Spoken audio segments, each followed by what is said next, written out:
ಭ್ರಷ್ಟಾಚಾರದ ಗೂಡಾದ sub registrar ಆಫೀಸುಗಳು. ಕುಶಾಲನಗರದ sub registrar ಖುಲ್ಲಂ ಖುಲ್ಲಾ ವ್ಯವಹಾರ. ಅನಿತಾ ಮೋಸೆಸ್ ಮೇಡಂಗೆ ದುಡ್ಡು ಕೊಟ್ರೆ ಕೆಲಸ. ಕಾವೇರಿ 2 ಬಂದ್ರೂ ಕಂಟ್ರೋಲ್ ಆಗ್ತಿಲ್ಲ ಲಂಚಗುಳಿತನ. ಇದು ನೋಡಿ ಮಡಿಕೇರಿ ಜಿಲ್ಲೆಯ ಕುಶಾಲನಗರ ಸಬ್ ರಿಜಿಸ್ಟ್ರಾರ್ ಆಫೀಸ್. ಇವರು ಮೇಡಂ ಅನಿತಾ ಮೋಸೆಸ್. ಇವರದ್ದು ಇಲ್ಲಿ ಉಪ ನೋಂದಣಾಧಿಕಾರಿಯಾಗಿ ಕೆಲಸ. ಈ ಕೆಲಸಕ್ಕೆ ಸರ್ಕಾರ ಪ್ರತಿ ತಿಂಗಳು ಸಂಬಳನೂ ಕೊಡುತ್ತೆ. ಅದು ನಮ್ಮ ತೆರಿಗೆ ಹಣದಿಂದ. ಯಾಕಂದ್ರೆ ಇವರು ಇಲ್ಲಿ ಕೂತು ನಮ್ಮ ಕೆಲಸ ಮಾಡಿಕೊಡ್ಲಿ ಅಂತ. ಆದ್ರೆ ಈ ಬೊಮ್ಮನಿಗೆ ಸರ್ಕಾರ ಕೊಡೋ ಸಂಬಳ ಲೆಕ್ಕಕ್ಕೆ ಇಲ್ಲ. ಬದಲಿಗೆ ಅಂಡಾದುಂಡಿಯಾಗಿ ದುಡ್ಡು ಬರಬೇಕು. ಅದಕ್ಕೆ ಇವರು ಜನರಿಗೆ ಏನೇ ಕೆಲಸ ಮಾಡಿಕೊಟ್ರು ಅದಕ್ಕೆ ಅಂತ ಇವರು ಸಪರೇಟ್ ಆಗಿ ದುಡ್ಡಿಸ್ಕೋತಾರೆ. ಅದನ್ನ ಇವರು ಸರ್ವಿಸ್ ಚಾರ್ಜ್ ಅನ್ಬೋದೇನೋ.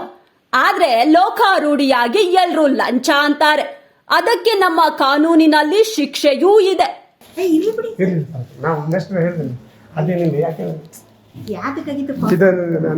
ನಾನು ಬರಲಿಲ್ಲ ಅಂದ್ರೆ ಹುಡುಗ ಬರ್ತಾ ಇರ್ತಾರೆ.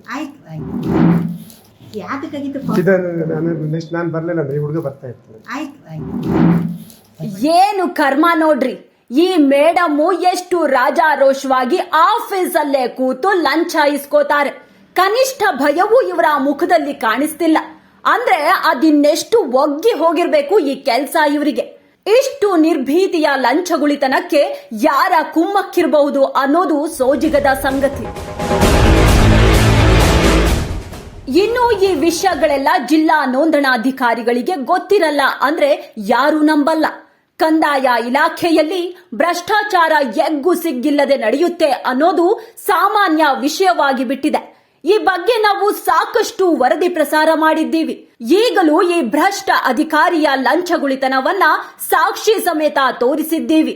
ಹಾಗೆ ಸಂಬಂಧಿಸಿದ ಅಧಿಕಾರಿಗಳಿಗೆ ಮಾಹಿತಿ ಕೂಡ ನೀಡಿದ್ದೀವಿ. ನೋಡಬೇಕು ಅದೇನು ಕ್ರಮ ತಗೋತಾರೆ ಅಂತ. ಇದು ನ್ಯಾಷನಲ್ ಟಿವಿ ಸ್ಪೆಷಲ್ ರಿಪೋರ್ಟ್. ಸೂಕ್ಷ್ಮ ಹಾಗೂ ತೀಕ್ಷ್ಣ ಸುದ್ದಿಗಳಿಗಾಗಿ ನೋಡ್ತಾ ಇರಿ ನ್ಯಾಷನಲ್ ಟಿವಿ.